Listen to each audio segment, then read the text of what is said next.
ஆண்டவர் இயேசு கிறிஸ்துவில் பிரியமான சகோதர சகோதரிகளே, இன்று நம் கத்தோலிக்க திரு அவை திருச்சிலுவையின் மகிமையை விழாவாக சிறப்பிக்கின்றது. இந்த விழா கிபி 4ஆம் நூற்றாண்டிலிருந்து கொண்டாடப்பட்டு வருகிறது. கிபி 326ஆம் ஆண்டு பேரரசர் கான்ஸ்டன்டைன் தாயார் புனித ஹெலனா ஆண்டவர் இயேசு பாடுபட்ட உண்மையான சிலுவையை கண்டுபிடித்தார். அந்த இடத்தில் பேரரசர் கான்ஸ்டன்டைன் ஒரு பேராலயம் எழுப்பி கிபி 355ஆம் ஆண்டு செப்டம்பர் 14ஆம் தேதி அந்த சிலுவையை வணக்கத்திற்கென உயர்த்தினார். எனவே அந்த நாளை திருச்சிலுவையின் மகிமையின் நாளாக திரு அவை சிறப்பிக்கின்றது. இந்த விழா நமது வாழ்விற்கு தேவையான புனித பாடங்களை கற்பிக்கின்றது. சிலுவை அன்பின் அடையாளம். கல்வாரி மலை அதுவரை அவமான சின்னமாக பார்க்கப்பட்ட சிலுவை அன்பின் சின்னமானது. இறைவன் நம் ஒவ்வொருவரையும் எவ்வளவு பேரன்பு கொண்டு நேசிக்கின்றார் என்பதை சிலுவை நமக்கு சுட்டி காட்டுகின்றது. இன்றைய நற்செய்தி கூறுவது போல, எவரும் அழியாமல் நிலைவாழ்வு பெறும் பொருட்டு தன் மகனையே அளிக்கும் அளவிற்கு கடவுள் உலகின் மேல் அன்பு கூர்ந்தார். சிலுவையில் ஆண்டவர் இயேசுப்பட்ட பாடுகள் ஒவ்வொன்றும் அவர் நம்மீது கொண்டுள்ள எல்லையில்லாத பேரன்பின் சான்றுகள்.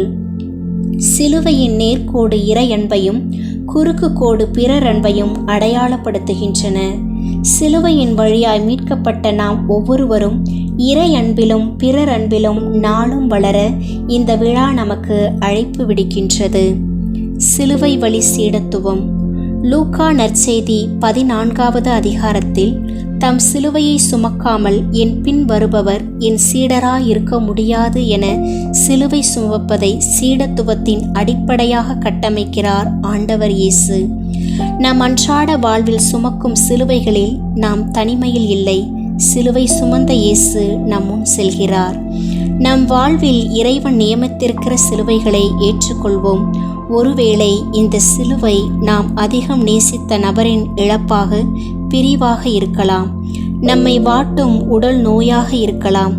ஏன், நம் குடும்பத்திலும் குழுமத்திலும் எப்பொழுதும் நம்மை எரிச்சலடைய செய்யும் நபராக இருக்கலாம். வயது முதிர்ந்த பெற்றோராகவோ, மாற்றுத்திறனாளியான குழந்தையாகவோ, அனுதினம் நாம் சந்திக்கும் வாழ்வின் போராட்டமாகவோ இருக்கலாம். அன்பிற்குரியவர்களே, சின்ன சிலுவை பாதையின் 2ஆம் நிலையின் ஜெபம் நமதாகட்டும்.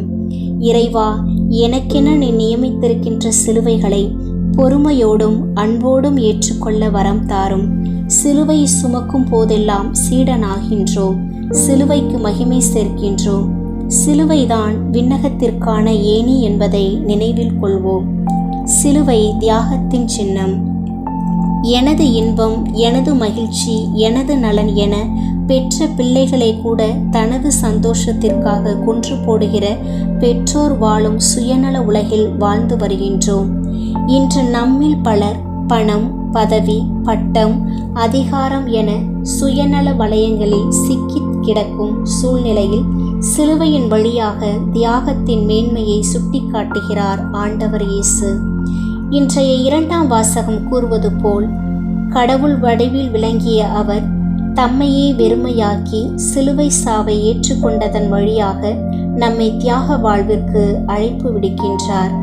அன்பிற்குரியவர்களே, நாம் அழைக்கப்பட்டிருப்பது பணம், பதவி, பட்டம், அதிகாரம், ஆள்பலம் சேர்க்க அல்ல, தியாகம் செய்யவே என்பதை நினைவில் கொள்வோம்.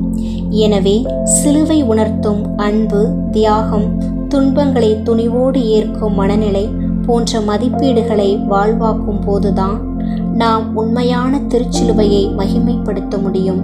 சிலுவை வழி சீடர்களாக மாற இறைவனிடம் வரம் வேண்டுவோம்.